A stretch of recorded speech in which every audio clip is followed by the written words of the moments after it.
Terror touched America and France this week. The massacre in Orlando is the deadliest attack on U.S. soil since 9/11. Can the U.S. and its partners intercept the next attack? And what of the presidential candidates' plans? Anti-terrorism expert Dr. WALID PHARES is here to discuss. And later, political columnist, dad, and author Ron Fournier reveals his personal tale of fatherhood and the new book, Love That Boy. And finally, we'll discuss the deep connection between fathers and daughters. Pediatrician MEG MEEKER is here.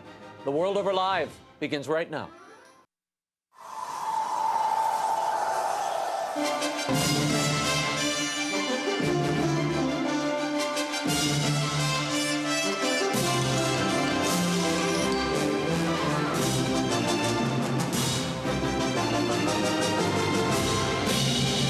Now, from Washington, D.C., Raymond Arroyo. A warm welcome and a happy Father's Day to all of you joining us in the United States and the world over. WALID PHARES, Ron Fournier, and Dr. MEG MEEKER are all straight ahead. If you'd like to comment on tonight's show or if you have a question, I'll be live tweeting throughout. Find me on Twitter at Raymond Arroyo, or you can email me at worldover@ewtn.com. Here's the brief news from the world over this week. America, France, and the world are again dealing with terrorist attacks.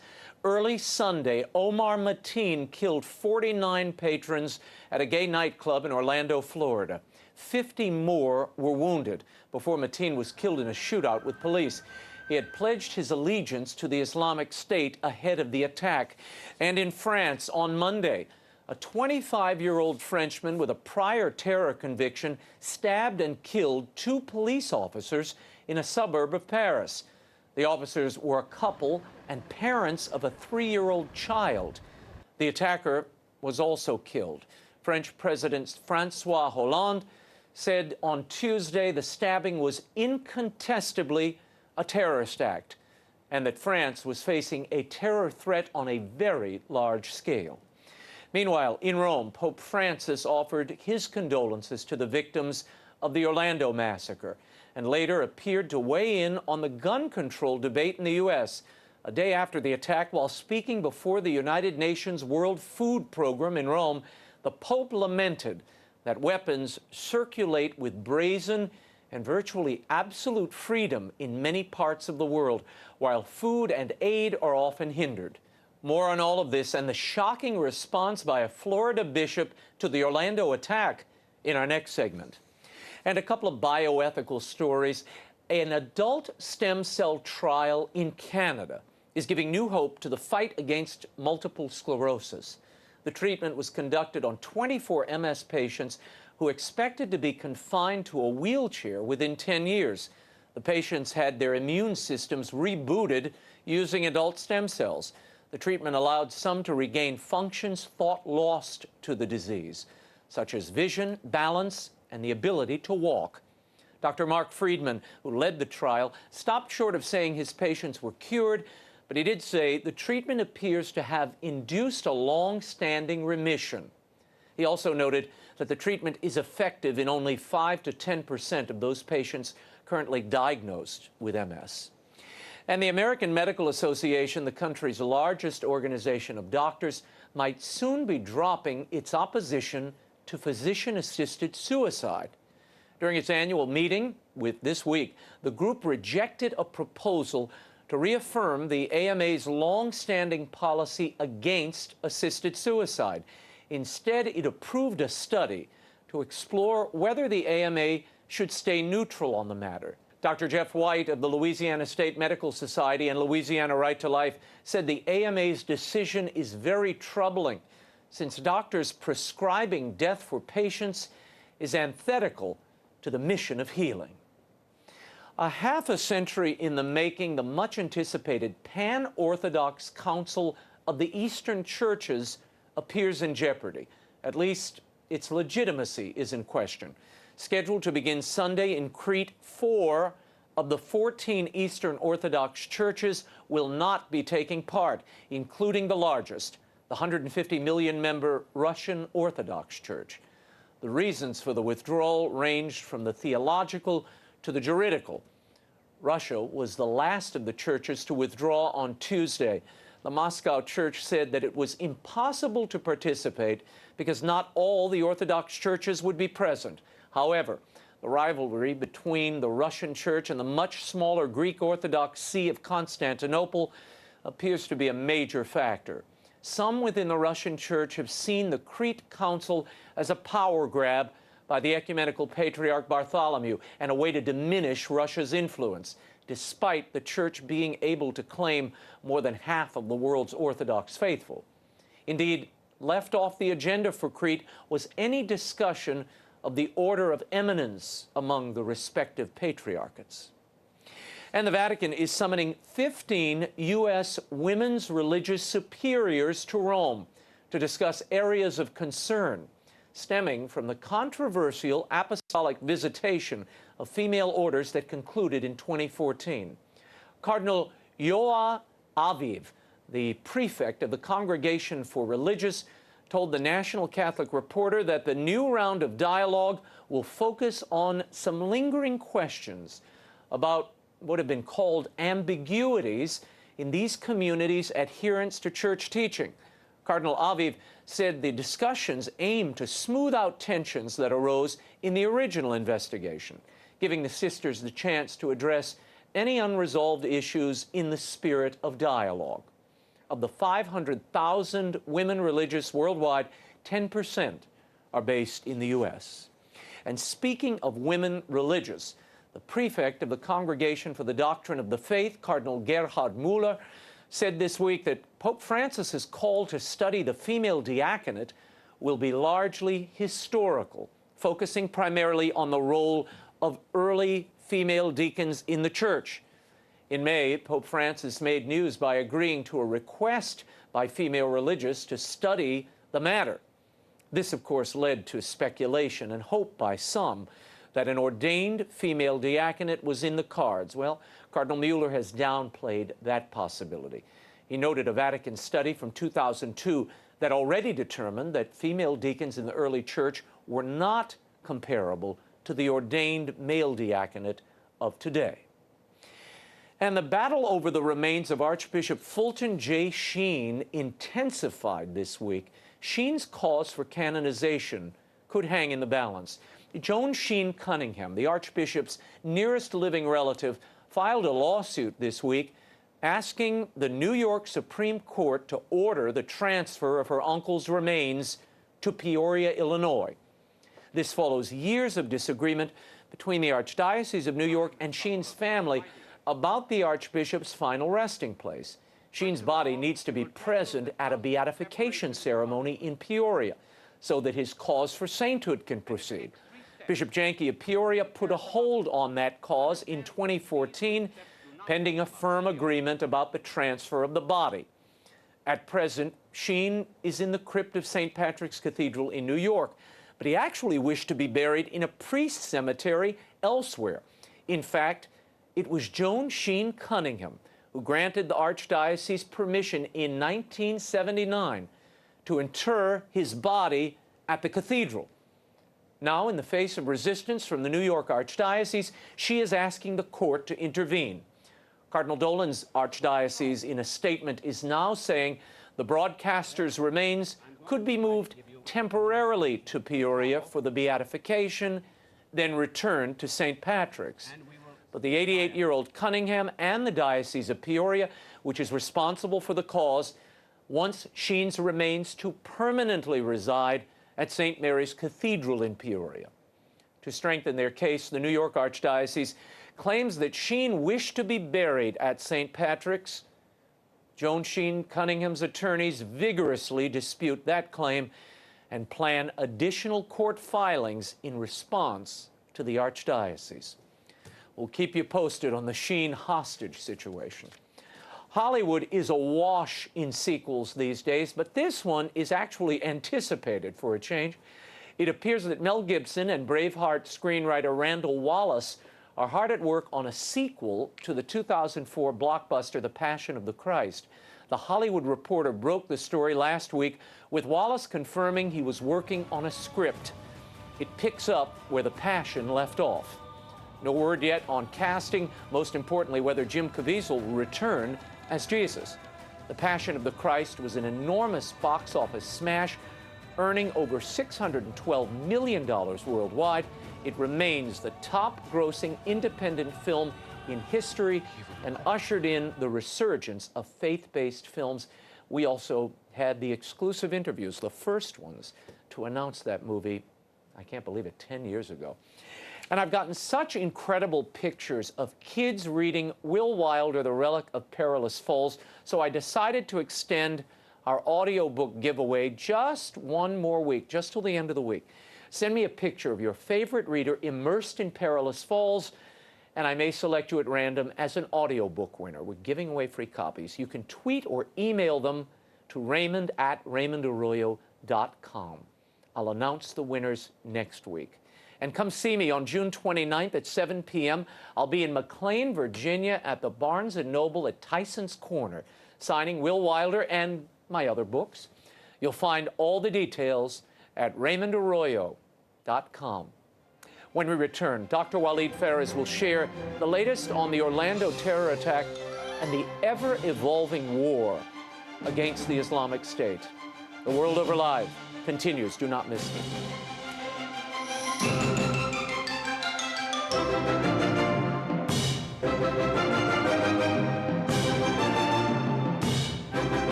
Unfortunately, despite all our progress against ISIL on the battlefield and in the financial realm, our efforts have not reduced the group's terrorism capability and global reach. The resources needed for terrorism are very modest, and the group would have to suffer even heavier losses on territory, manpower, and money for its terrorist capacity to decline significantly. Welcome back to The World Over Live. That was CIA Director Brennan telling Congress today that the Islamic State remains formidable and resilient. He claims they're training for further attacks on the West and will increasingly rely on guerrilla-style tactics to compensate for its territorial losses in the Middle East. The shockwaves of Sunday's terror attack in Orlando, Florida, continue to be felt here in the U.S. and around the world. How best to handle the threat of Islamic extremism has been the main topic of conversation in the news all week. For analysis, I'm joined by advisor to the Anti-Terrorism Caucus of the House of Representatives and a foreign policy advisor to Donald Trump, Dr. Walid Phares. Walid, thank you for being here. Thank you for having me. I almost thank myself for having you because I'm so excited. Thank you. Let's talk for a moment. You heard Brennan say there, ISIS is increasing its reach. There is no seeming way to stop it. The war field doesn't seem to be gaining as much ground. The FBI has admitted to targeting 1,000 people that they consider on the terrorist watch list, people who have expressed a radicalization, but they don't have the manpower to surveil them. Is that all that ails us? Well, if you combine the statements made by the CIA director about the expansion of ISIS to the statements made by the FBI director, we are going after them in all 50 states. What would that tell us? There is an all-out jihadi war against the United States government and people. And this is what we've seen in San Bernardino, what we saw in Orlando. And I'm very concerned, based on the statements of the two directors, that we're not winning that war, which means there will be more strikes coming. And then there's, of course, the question of how people are viewing this, the political lens through which it's being observed. And that is critically important as well. Here's the first of the candidates I want to share with people. Following the attack in Orlando, Donald Trump had this to say about immigration and allowing certain Muslims into the United States. Watch. When I'm elected, I will suspend immigration from areas of the world where there is a proven history of terrorism against the United States, Europe, or our allies, until we fully understand how to end these threats. We cannot continue to allow thousands upon thousands of people to pour into our country, many of whom have the same thought process as this savage killer. Many of the principles of radical Islam are incompatible with Western values and institutions. President Obama said that is lumping together all people of one religion and condemning them and blaming them for these acts of violence. Is it? Does it? I don't know if President Obama was listening or somebody was translating what Mr. Trump was saying. It's precisely the opposite. Mr. Trump said, number one, we are now going to focus on those coming from these countries where the terrorists rule or are in control, i.e. the jihadists. I could name 5, 6 of them. And then he said, we are going to be putting that ban on these countries with these groups until the government, meaning Mr. Obama's administration and bureaucracy, until Mr. Trump is in the White House, so that it could tell us, how do you measure? How do you make that distinction? I myself have spoken with many leaders in the Arab world, not just Europe and other countries, and we asked them, how do you do it? They said, first of all, what you need to do is to identify the ideology, and we are not. President Obama is opposed to identifying an ideology. Yeah, we're going to get into that in a moment. I want to share something with you, and as an advisor to Donald Trump, I wonder how this falls on your ears and what you make of this. This is Speaker Paul Ryan. He is one of many Republicans who are parting ways with Donald Trump, at least on this issue. Watch. I do not think a Muslim ban is in our country's interest. I do not think it is reflective of our principles, not just as a party, but as a country. And I think the smarter way to go in all respects is to have a security test and not a religious test.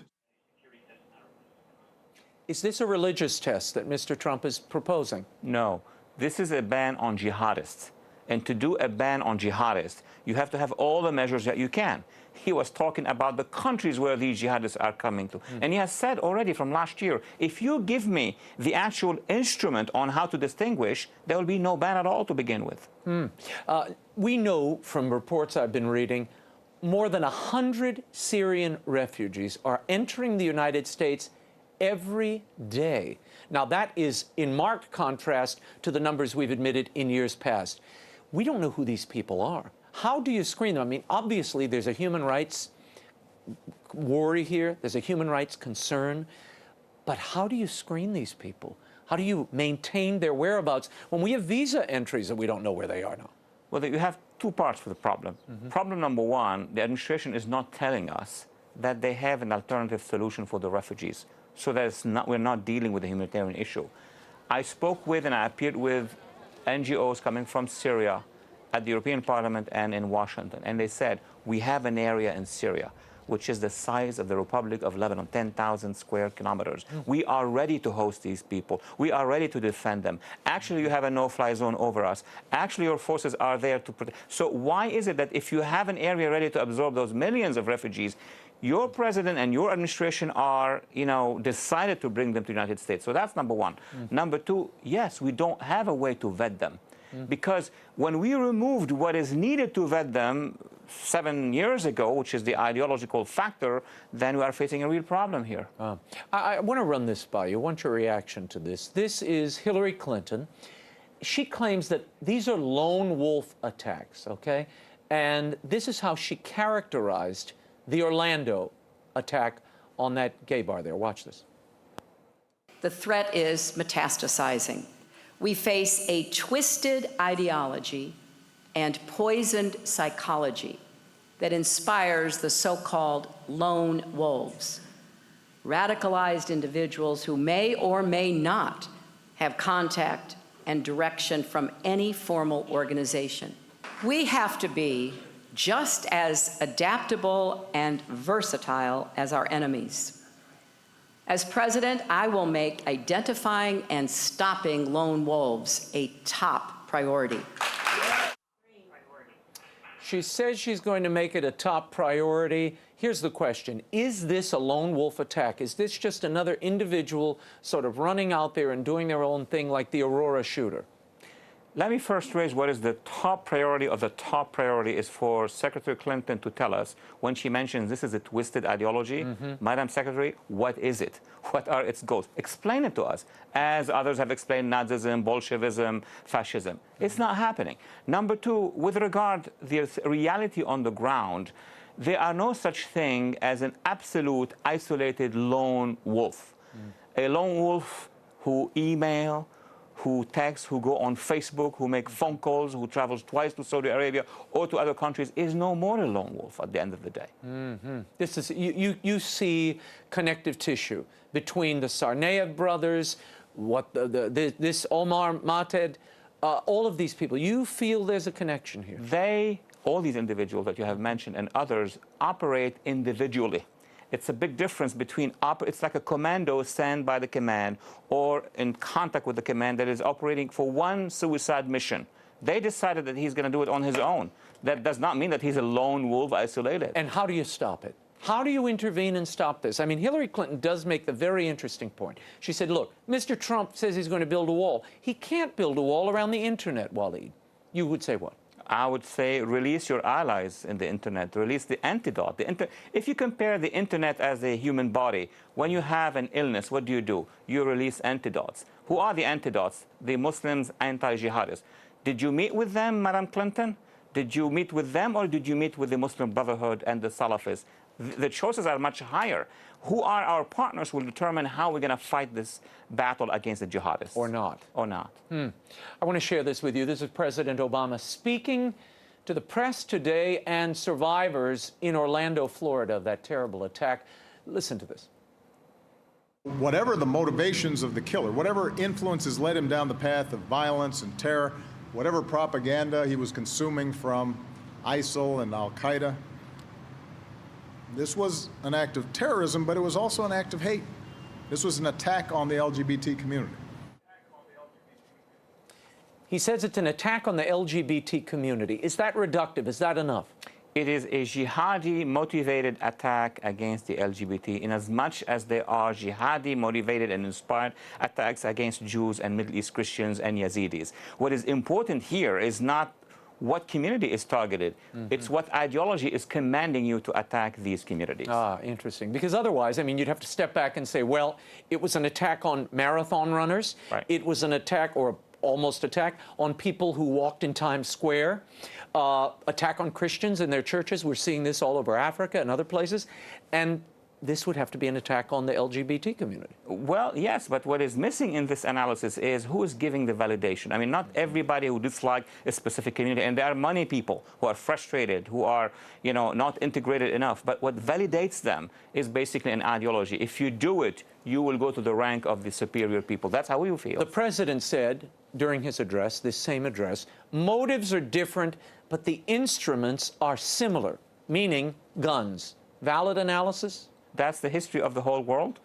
I mean, we're going to ban all the guns and the tanks of the world and we solve the problem. No, you're going to ban actually or work against the intentions, the ideological intentions, the social intentions, the aggressive intentions. I mean, our war in World War II was against the super tiger or was against the Nazi ideology? I want to share this with you. This is a statement, and it really speaks again, trying to explain what drove or motivated this violence.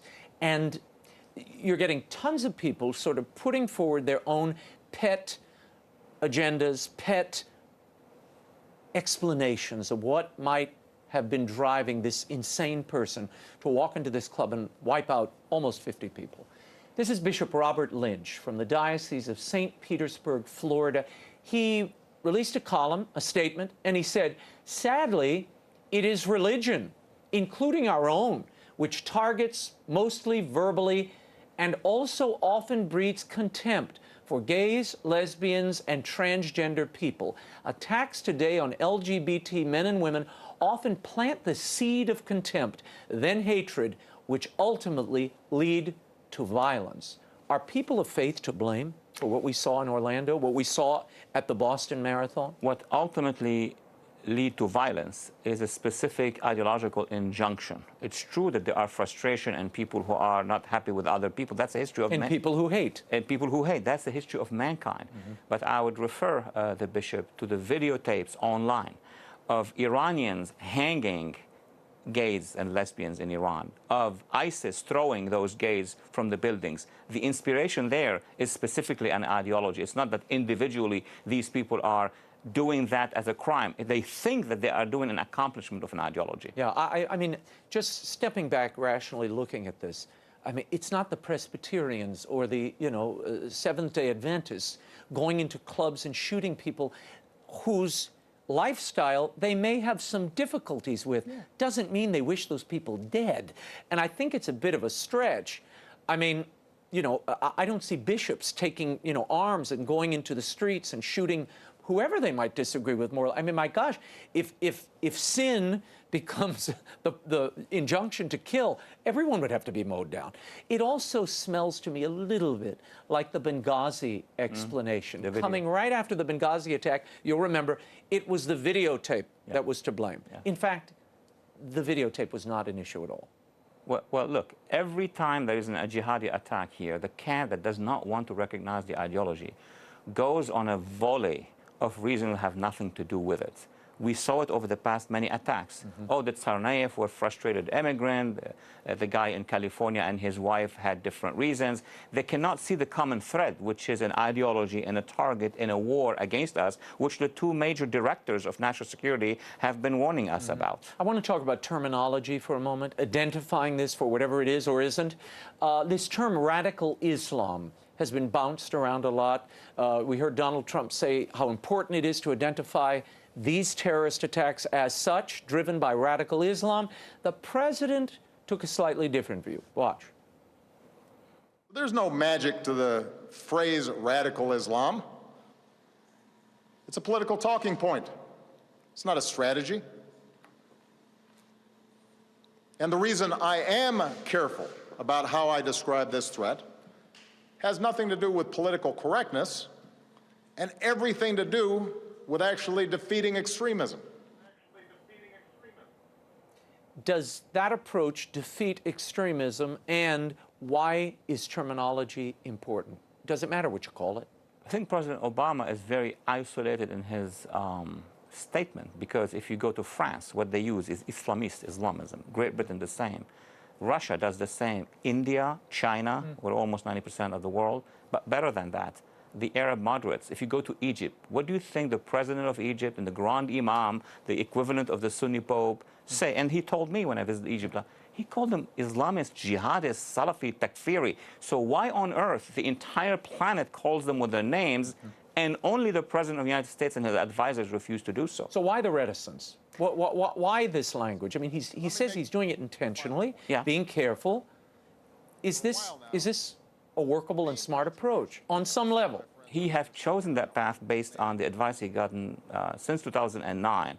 And I think at the end of his mandate as presidency, he's not going to change it, because he will have to re-explain everything all the way till June of 2009, when he went to Egypt, met with the mostly Muslim Brotherhood in the audience, and delivered that speech, and then sent a letter to the Ayatollah Khamenei. So that would be very difficult for his political ship to change now at the end of his 8th year. Before I let you go, the Prime Minister of Canada, Trudeau, made a statement where he was unwilling to acknowledge that there is a genocide taking place in Syria, in Iraq, against Yazidis and Christians. This has sparked something of a backlash. This is inexplicable. And out of all countries and governments, Canada, who was known to be a leading force for human rights, to deny that there was a genocide at the hands of the Caliphate of ISIS against specifically the Yazidis and the Christians, after the Security Council, the European Parliament, Congress, and others, and even the State Department now are considering that this is a genocide. Inexplicable. Yeah. We will leave it there. Walid Phares, thank you for being here. Thank you. Walid's latest book, The Lost Spring, U.S. Policy in the Middle East and Catastrophes to Avoid, is still available at bookstores everywhere and online. When we return, he's a political reporter by trade, but more importantly, a dad with a very moving story to tell. Ron Fournier, author of Love That Boy, is here to talk about fatherhood and the special boy who taught him the meaning of that word. The World Over continues in a moment.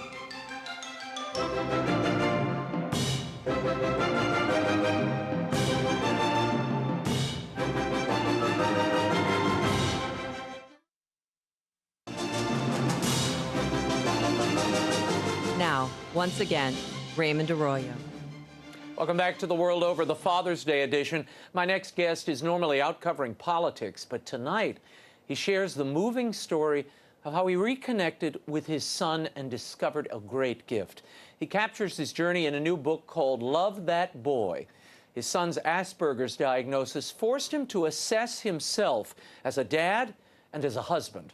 The lessons he learned apply to all of us. Here's my interview with Ron Fournier.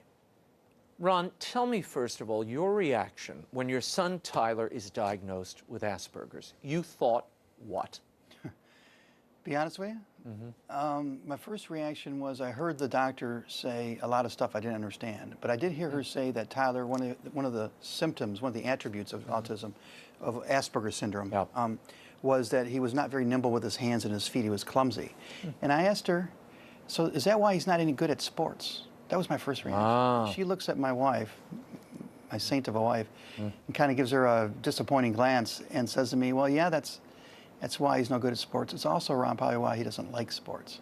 So right then I realized my first reaction was, you know what, you've got to make this about him and not about you. And I started to realize that this expectation I had for my boy, that he was going to be a jock like I was, like my dad was. No, you talk about that in the book. It really indicts, it makes everybody kind of look inward. I hope. This kind of sports expectation we have for our boys because of the national fixation with sports. You just assume, even in this, especially in this town, people are upset. My lacrosse player, he's a wrestler. It really comes to personify malehood in Washington. It does. You know what? And it's even bigger and more nefarious than that. And the chapter on sports, I broadened it out to all the things that we want our kids to be superstars at. Ballerinas. You know, there's a scene in here where a woman is literally pushing her kid into a ballerina. We want to be ballerinas. We want them to be the best bakers. We want them to be, you know, the best sports figures. We want to be a superstar at something. You know why? Because they're a reflection of us. And that's the first mistake we made. We're supposed to be a reflection not of us. Who are they supposed to be a reflection of? The problem is we drag a lot of baggage into parenthood from our childhoods, and we're raising kids in awfully scary times. So we want them to do good. We're scared for them. We love them very much, so we put all these expectations on them. You're going to be a superstar. You're going to be a genius. You're going to be normal. You're going to be popular. And if we don't watch out, those expectations do more than shape our kids. They can misshape our kids. You were watching a television show with your wife, you relate in the book, that sort of tipped you off to what Tyler might be enduring. Actually, it's worse. I wasn't watching it with her. I was on the road. Oh, that's right. Mr. Busy Guy, Mr. Super, super covering the campaign. Stroking my ego. She's at home watching an NBC show called Parenthood, and one of the characters in it is a young boy named Alex, and Alex has Asperger's syndrome, a phrase my wife and I had never heard, and she recognizes Tyler and Alex. Has a hard time making eye contact, is socially inept, no social graces, a sweet boy, a smart boy, but socially inept. And then she sees 2 or 3 episodes into it, she sees the boy getting help. And that's when she says, you know what? So she has me watch it. I come home from the trip. I missed like 5 or 6 episodes. I'm up one night. I start at 11 o'clock, and I download them all. And by 2 in the morning, I'm just crying. Partly out of fear. My boy might have autism. But partly, as I look back on a relief. This is what it is. And for men, we tend to want to fight or flight. And I think up until then, I was fleeing. But now I had something, maybe I could fix this. As I read that, I was thinking that great Tennessee Williams line, seeking to find in motion what was lost in time. Have you ever heard that line? It's from The Glass Menagerie. I have. And as I read that, I thought... years. I just got a tingle. Yeah, no, it's How did you connect that with this? Well, when I was reading the book, I thought of... Well, I did The Glass Menagerie years ago, and that line came sort of flooded back to me when I read... Well, and I see myself during your tours, you're out covering things, I got to go, I got to do this, and I'm doing it for the family. Well, which is how we rationalize it. And part of it's true. We're good. We try to be good men, but you're really doing it for yourself. You can overkill. You, incidentally, are a member of the Knights of Columbus. Tell me about the role, first of all, that your faith played in dealing with the diagnosis of your son and walking him through this journey, and then the role that the Knights of Columbus played in Tyler's journey. Will do. You know, my faith helped me realize how important the fact is that all of our children are a gift, and that life is a gift. And I just can't begin to tell you what my faith meant to me. You know, it held us together in the hardest times. My wife is a Catholic as well.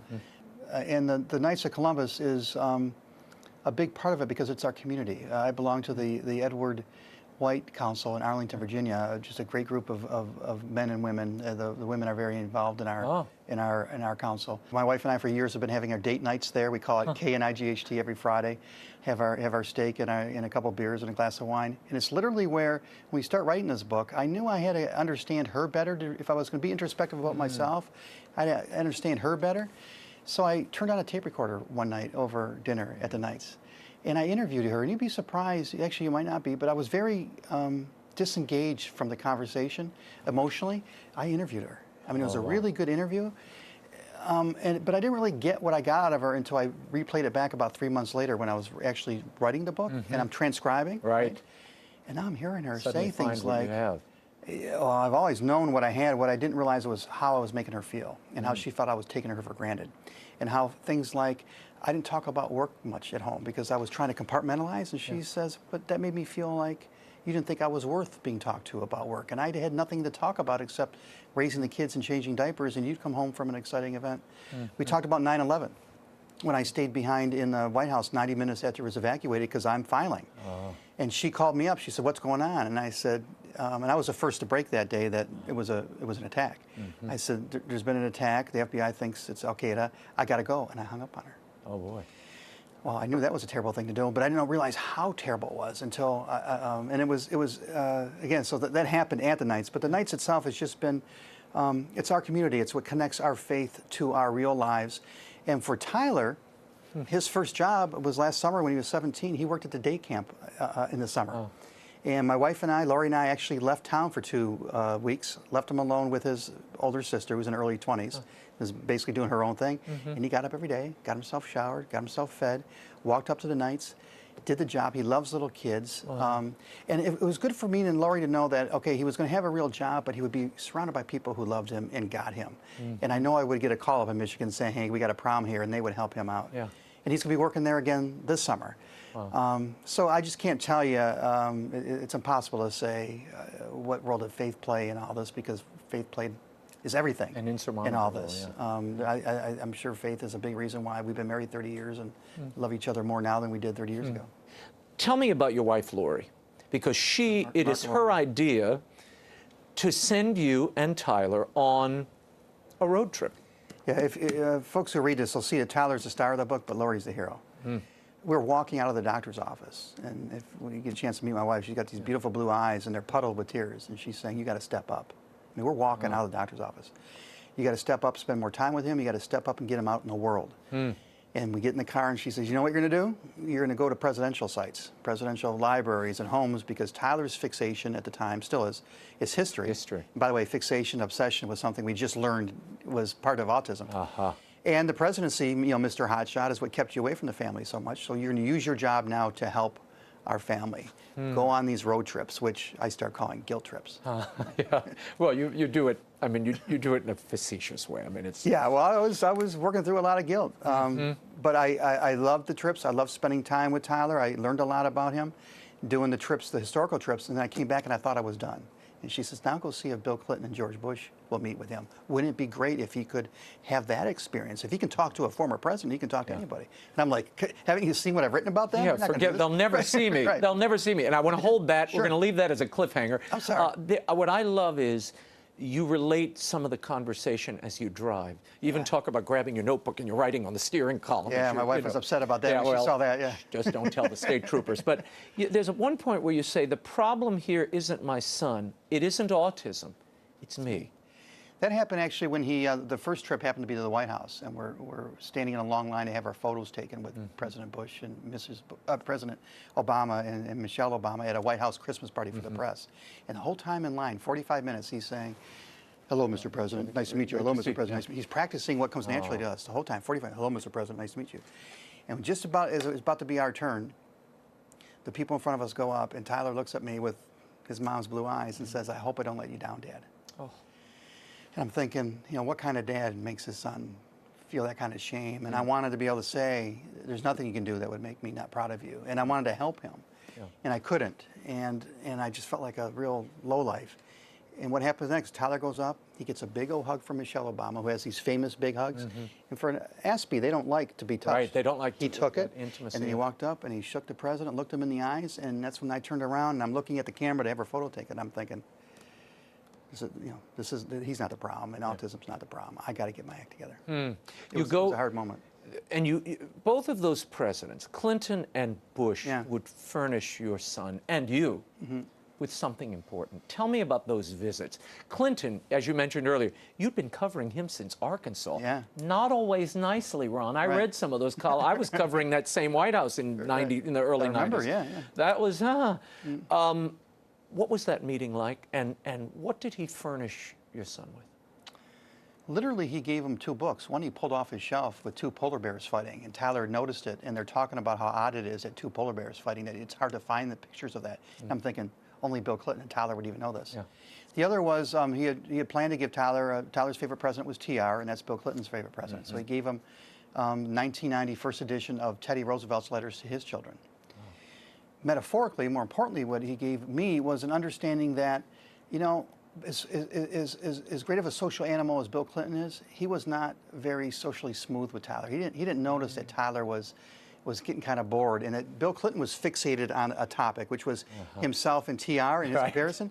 And those are 2 functions of autism. You say he's doing his professorial routine. Right. Which now Bill Clinton isn't autistic, obviously, but he was being socially awkward. So I thought to myself, you know, why am I so worried about my own son's rough edges? And on the way out of the room, I said to Tyler, "What'd you think?" And Bill Clinton's just ahead of us, and Tyler says, he's nice. He likes to talk about himself and his stuff, which is what you usually say about a young athlete. Yeah. And I said, like you, son? They're very blunt. Right? Let me tell you, it's like every person I've ever met with autism, there are so many wonderful gifts, and one of them is raw honesty, brutal, bold, stark truth. And I make my living, you know, dealing with spin, and I have a son who couldn't lie if you paid him. And it's one of his great gifts, and I'm glad you mentioned that.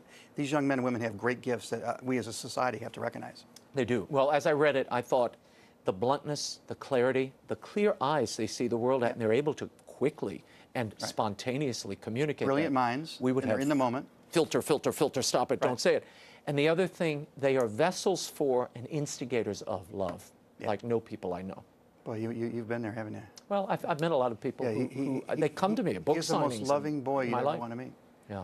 That's where the title comes from. Can I tell you about Bill? Oh, yeah. About George Bush? George Bush. So when he was real young, I was leaving the White House beat shortly after you and I were covering it. And a tradition is when you leave the beat, it's been going back for many presidents, the family says goodbye, comes in real quickly. So for our quick visit, Tyler comes in, and he's 5-year-old. He wasn't even diagnosed yet, but he's very, you know, he comes in, he's talking real fast about Barney the dog and Roosevelt's dog, and I'm worried that I got that anxious feeling. He's embarrassing himself. He's embarrassing me. And George Bush could sense what was going on, and he grabs me by the hand, and he looks, he gets this close, and he says, "Love that boy," like it was a presidential directive. Wow. And at the time, I thought that's a nice thing to say. He's telling me to love that boy despite the fact that he's quirky. By the end of this journey that I took 9 years later because of Lori, and that ended with a visit with George Bush, which was remarkable in its own way when Tyler was 13 years old. By the end of all this, I realized, no, the message isn't love that boy despite the fact that he's quirky. Love that boy despite his differences. Love him because of what makes him different. And that's a message for all of our children, for any parent. And this book is for any parent. Love your children because of what makes them different. And I wish I'd known that when I was starting on this journey as a parent. Well, I love the title. I love the backstory, and I love this book. It is a warm, introspective, and I think generous book of life lessons that you learn from your son, and it at the same time celebrates the beauty and the wonder of people that are different, but in some ways better than the people we think of as normal. You got that and right. That's what I loved about this book. God bless you. Thank you. And your eyes. Thank you, Thank you, Ron sir. Fournier. Take care. Great to have you, and thank you for Tyler. Thank you. Ron Fournier's new book, Love That Boy, What 2 Presidents, 8 Road Trips, and My Son Taught Me About a Parent's Expectations. It's available now at bookstores everywhere and online. When we return, I'll speak with Dr. Meg Meeker about the unique relationship between fathers and their daughters and the faith that binds them. When The World Over Live continues in a moment. Stay right there.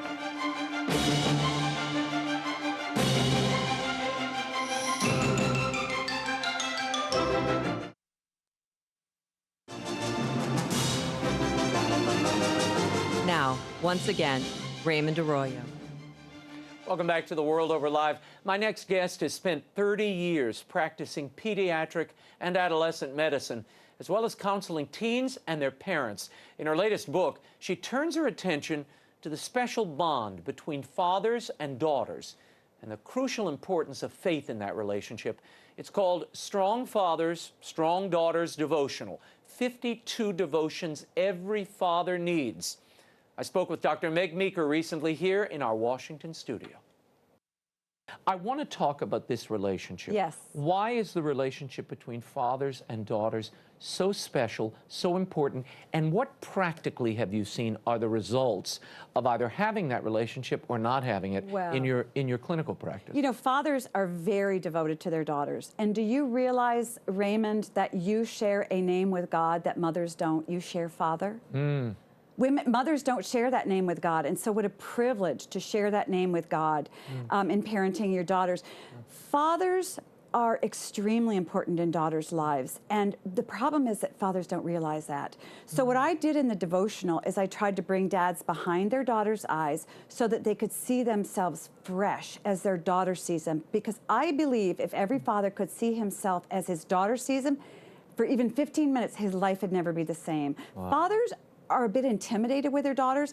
They look at this thing, you know, you don't dress like I do, you don't talk like I do, you say funny words. So they're a bit intimidated. They want to grow closer to their daughter, but they don't know how. And so these are really the helps that fathers need to grow that relationship with their daughters. Why a devotional? Meg Meeker was always known as a kind of practical, nuts and bolts counselor, physician. This is what you do when you have a bobo, emotionally or otherwise. Right. This is how to heal the relationship. Why the faith angle and the devotion? Why is that important? Because every father needs his father to help him parent his daughter. Every dad needs the Holy Father to help him with his children. And when you bring the Holy Father into your relationship with your kids, it gives it that extra oomph. I mean, that's where the solidity and the roots come from. It's truth. It's truth with a capital T. As a medical physician, I give truth a little t, you know, these antibiotics. But when you come and you bring God into that, that's where the relationship takes on real deep meaning. Interestingly, many daughters relate to if they have a good relationship with their dad, they relate to God the Father much more easily. If they have a bad relationship, they may have difficulty with God the Father. What about school performance? I came across some data. School performance is very related to that bond between the father and the daughter. Why? Absolutely. I think it's a security issue. Daughters who have a good relationship with their father, and I'm not talking about perfect dads or, you know, whatever. I'm talking about an engaged father. I've never met one of those. No, there's only one. Yeah, that's right. There's only one. We have yet to really meet him. We will, though. But when it comes to school and grades, we know that all the great medical research shows that when a dad is engaged in his daughter's life, she tests higher on IQ tests when she's young. She's more likely to graduate from high school and go on to college and to professional schools. She's more likely to get very good grades. And I believe, Raymond, it's really about self-confidence, a sense of value, because here's a dads need to know, and a lot of mothers don't like this, but they know this because they've been daughters. Your mother, we feel, is supposed to tell you can do well. But when your dad says you're going to do well, it's a done deal. There's, you know, we feel as daughters, our dads don't have to tell us we're smart. They don't have to tell us we can do well in school. Our moms, we feel, are supposed to. So that's why dads have an authority in a daughter's eyes with a capital A, I say. Wow. What is it about the media that has so distorted and in some ways stymied dads from fully engaging with their kids? Because there are an awful lot of negative and ridiculous media depictions of fathers. I think you're being polite. Yeah, I am. You're being very polite. I wanted to say asinine, but I didn't. But go ahead. You know, fathers are portrayed as moronic. They're portrayed as people, men, who need to be taught lessons by some snarky 11-year-old kid. And I believe that this is a direct result of the feminist movement that started in the 1970s. I was there at a all-women's college, Mount Holyoke College, in the 1970s. And whenever a revolution is fought, feminists fought a revolution. There are casualties. The casualties have been our good men, our fathers. And it's time to say enough is enough. We know that we need them in our homes. We know we need to speak more respectfully. We need to encourage them. We need to bring them in from orbit. Many mothers will say, well, you know, my husband lives in orbit around our home. Yet we complain that dads never do anything, but we cast them into orbit. And then we say, you never do enough. We tell them what to do. They try to do it. What do? Criticize them. Yeah. And then they go back into orbit. We've got to stop. And this is my plea to mothers. If you really love your daughters and you care about your daughters, you must help them have a better relationship with their fathers, divorced or not. Your daughters need, with a capital N, their dads. What a great message, and it's important, and you do Very see important. that, and I think We do. It's the way mothers and fathers see their role in protecting, you know, the different children in the house, whether it be a boy or a girl. Yes. We do treat them differently. We do. You do. But girls love it. And fathers can do the same thing. You know, that's my boy. I gotta, you know, hey, he's just being a man. When mom's trying to discipline him, and you're really undercutting all the time. And the authority of the other partner, the other I found spouse. myself doing that. My husband and I have 3 grown daughters. He'll be having a great conversation with them, talking, and I will swoop in with this tone like, no, I got this. You don't understand. I'm a woman. I thought, how dare you? And I say that, how dare you do that to the daughters and to him? It's disrespectful to him, and it fractures their relationship with him because they feel that he is untrustworthy. You know the #1 protective factor in keeping a girl from being sex trafficked? No. Have her father at home, because fathers are natural protectors. They are not preyed upon the way daughters without a dad in the home are. Ditto for boys, I would imagine. Yes. And there was another statistic I saw where if a girl can talk to her father about sexuality and sex issues, she doesn't get pregnant when she's a teen, because we know that teenage girls are sexually active during the teen years because they want male attention and male affection. So I say to dads, if you really want to help your daughter stay chaste, which is what we want and we hope for them, then be engaged in her life. Don't worry about the sex ed, but communicate to her what your hopes for her are with regard to her sexuality. Help her feel beautiful and wonderful. Teach her to protect it, because that's what makes girls feel good about themselves, and they stay out of the back seat of a boyfriend's car. wow. Yeah. Wow. And sweep the garage when she's coming home from a date every night. Yes. Be present, watchful. Be present. The circling home. And it's not bad for the boyfriend either to know that dad's watching. Put him on notice. See, I have 2 older boys. The little girl, she's not there yet. Just wait. Oh, no, I'll be there polishing the gun collection. That's right. Here's an email. We've gotten a number of emails. Maggie writes, I'm a single mom. My kids just won't listen. I've taken away activities. I have punished them. And the older they get, the worse the behavior. There is no man in the house. What should I do?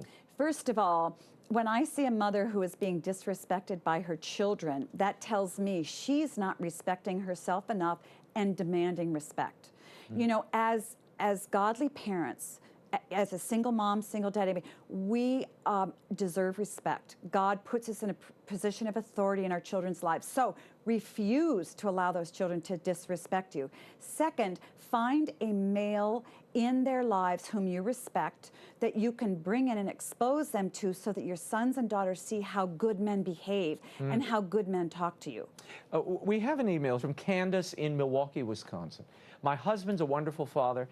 He adores our daughter, but they don't really do things together, just the 2 of them. Is there something I could do to encourage my husband to engage in a special activity or outing with just the 2 of them? How important is that, to have one-on-one time? You know, I think it is important, but what women typically do in that situation is they start hounding their husband. You never do this, you never do that, and we don't approach it well. I know, I've been there, you know, this is mea culpa. So the best thing to do is say, you know what, honey, I was a daughter. I want to show you how our daughter, Susie, sees you. You are her hero. You are the smartest man alive to her. What she wants to know is, do you want her company? So if you can think of things this week to do to just show her that you want her company, she would love it. If you make a husband feel respected and adored by his daughter, it's all you need to do, and then back off and let him go. And of course, you know, if all else fails, have them read my book. That's right. Well, that's what they should do first, both fathers and mothers. Because it's safer coming from a stranger than a wife. Well, I'm glad you're the stranger. We were awesome. Thank you for this. I hope you'll come back. We could do like an hour of this. We could. We'll do it next time. Yes, because you're a great dad. I know that. Oh, well. I know that. Don't ask my wife. Okay. I'm most of the time, but there are days. Strong Fathers and Strong Daughters devotional. 52 devotions every father needs by Dr. Meg Meeker is available at bookstores everywhere and online. And you can find all of Dr. Meeker's terrific columns, and you should read them at lifezet.com. So practical, so beautiful. Well, that is all the time we have. Until next week, the show continues on Facebook and Twitter. Like me on Facebook, follow me on Twitter. The links are at RaymondArroyo.com. You can also sign up for my free e-blast there, right in the middle of the page. Join us on the show next week. Dr. Sebastian Gorka will be here to talk about defeating radical Islam, and will Britain leave the European Union? We'll find out together. Until then, we'll be scouting the world over for all that is seen and unseen. On behalf of the staff and crew of EWTN News, thank you for watching. I'm Raymond Arroyo from Washington, D.C. Bye now.